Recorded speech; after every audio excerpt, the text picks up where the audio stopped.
happy Menopause Monday. Oh, I've just noticed, look at my halo. I've got my disco beads on. They glow in light.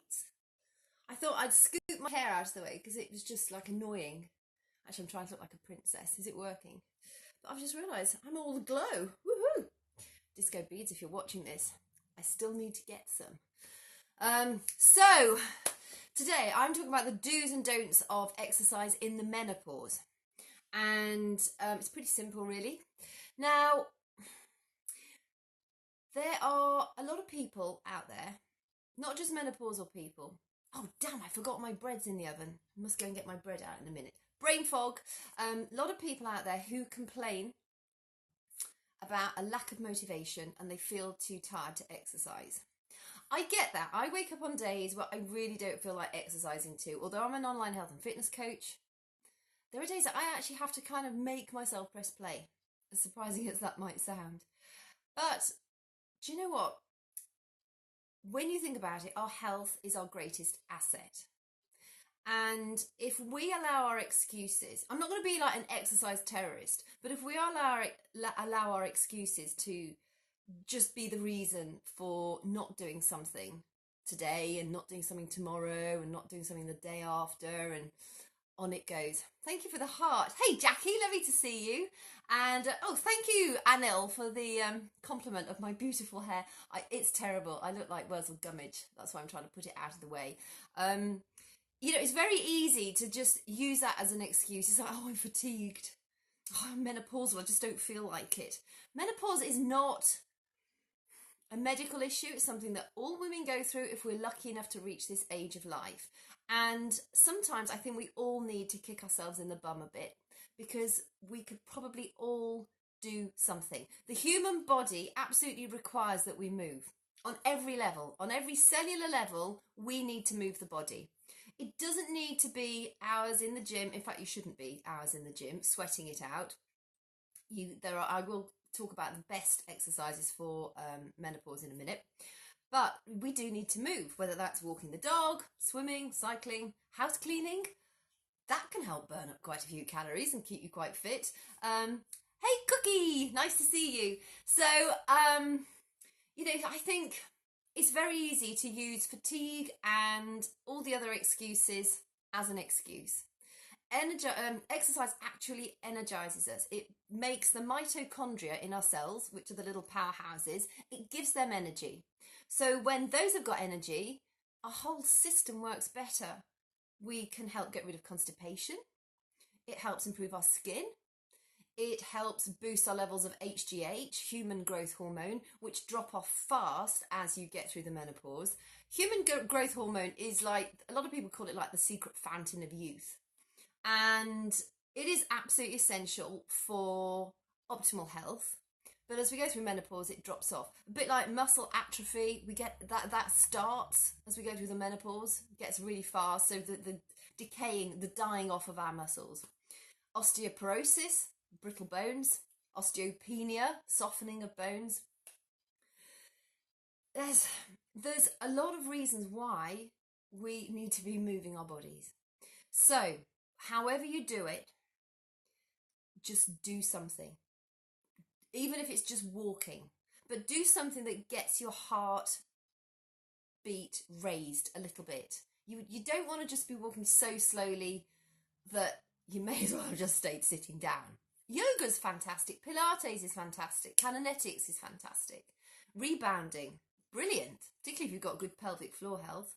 And also, another reason why we should exercise is for our pelvic floor health. There are certain, in fact, I've done an IGTV on pelvic floor health in the past. I go over a few excellent exercises to help strengthen your pelvic floor.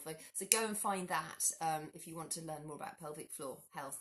But movement of the body on a cellular level is absolutely important. Also, just to note, for everyone, whether you're menopausal or not, we need movement and we need breathing in order to stimulate our lymphatic system. Well, our lymphatic system gets rid of all the toxins out of our body and it helps promote healthy immune function. So if we're not moving, we're probably not attending to our breathing either. And I'm talking about proper deep breathing, therapeutic, diaphragmatic breathing. Oh, something squeaked inside when I did that. And Made me feel like I want to cough. Perhaps I need to do some deep breathing myself today. um, it's really, really important that we stimulate the lymphatic system, because our immune system gobbles up all the horrid, the nasties. So movement is absolutely essential, and ideally you want to be doing a regular exercise routine, because once you start to follow a calendar, in fact, even as a, so you probably know I'm a health and wellness coach. I do work out most days. Over Christmas, I was waiting for this bar fusion program that I'm doing at the moment to start. So I had like 10 days of, choosing my own workouts and doing what I wanted to do. So I went back and did a few of my favorite workouts. But when you've got a calendar to follow and it tells you what you're doing on each day, and it's so well put together. So one day you're doing cardio, and the next day it'll be partly strength training. The next day you might be working legs. The next day you might be doing core. So everything gets chance for a rest. And the way they alternate is brilliant. They work so well. And I really missed having the calendar to follow, because it meant that I didn't have to get up and think, oh, what shall I do today? When you follow the calendar, you just put the program on and you say, oh, that's what I'm doing today. So it doesn't give your mind time to think, do I really want to do that or not? Because we all do it. I do it too. So I think, when you've got a strategy in place to help support regular workouts, regular exercise, it makes life so much easier. It might be that you just write in your diary 20 minutes of speed walking on, 3 days a week. 2 days a week, I'm going swimming. And when you're swimming, make sure you actually get in the water properly. Not like full face of makeup. I'm not dissing people who swim with a full face of makeup. I just cannot understand why people do it. Full face of makeup and all the hair's all done. They go to the swimming pool and they're already coiffed. It's the weirdest thing. I mean, it's nice socially. You might as well just go and have a coffee. Go and get wet and sweaty if you're going to swim.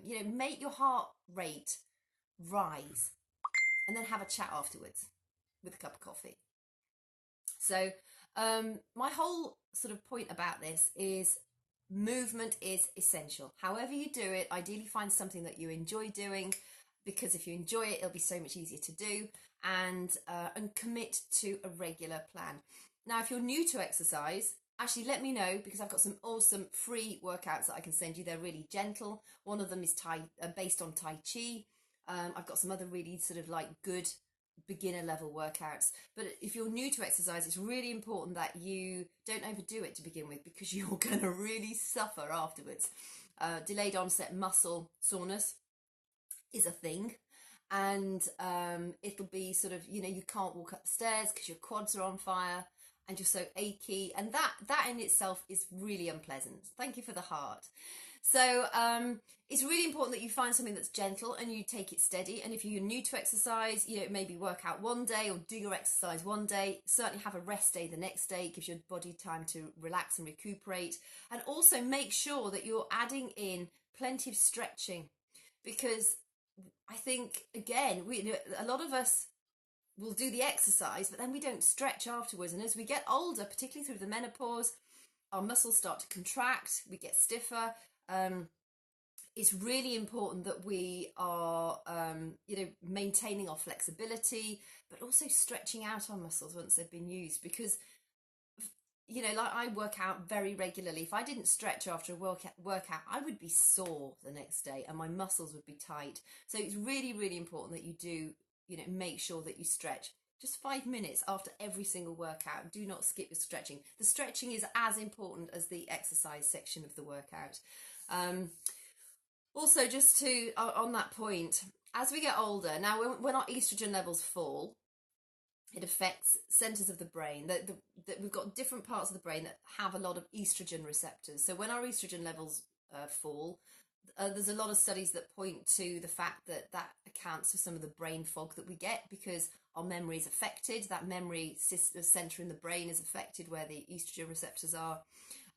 It also affects our balance. So you may notice that your balance is not as good as it used to be.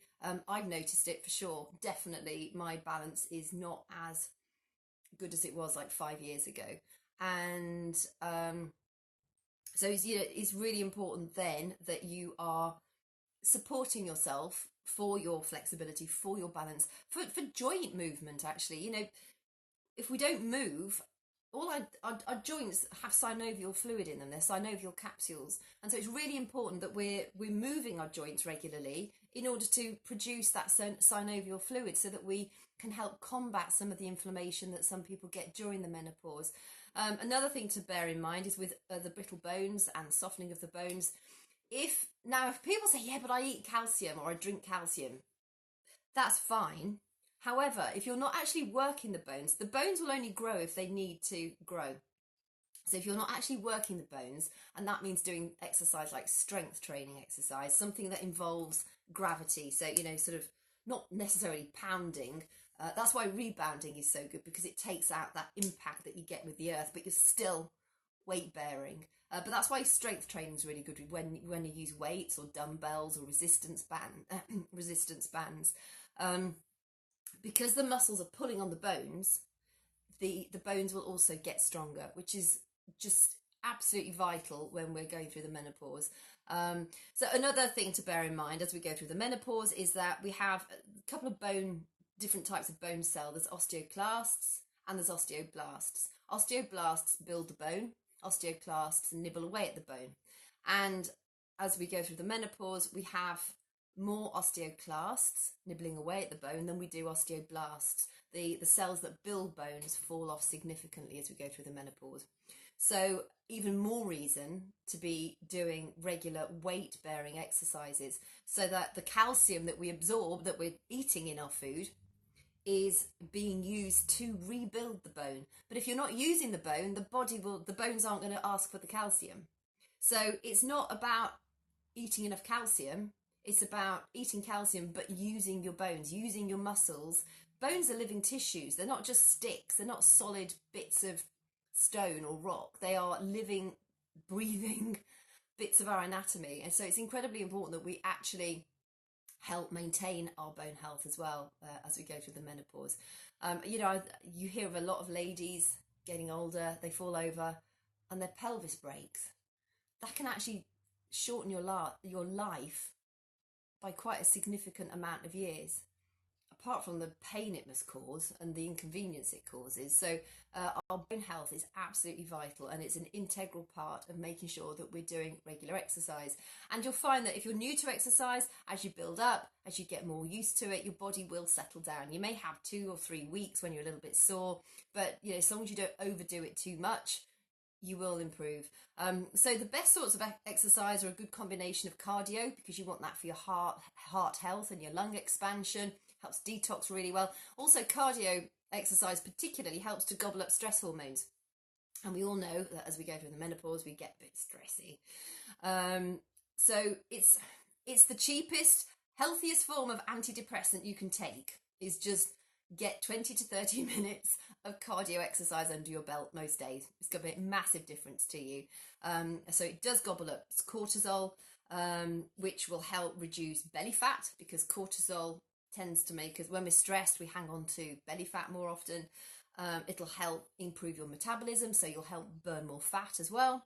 It'll be building muscle, which will also help to burn more fat.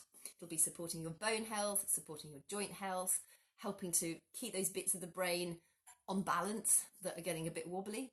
Also helps you to sleep. I think so many people, so many women who are going through the menopause or the perimenopause really struggle with sleep, because it's interrupted with hot flushes, or you wake up and you're anxious, or you just wake up and you're feeling completely discombobulated in your body. That used to happen to me masses in the perimenopause. I'd wake up and it's just like I wasn't even in my body. It's just like, who am I? Who have I become? I feel so weird. It felt actually, I can't say I felt ill, I just felt really strange. It was almost as though somebody had injected me with a drug and I was having a bad reaction to it.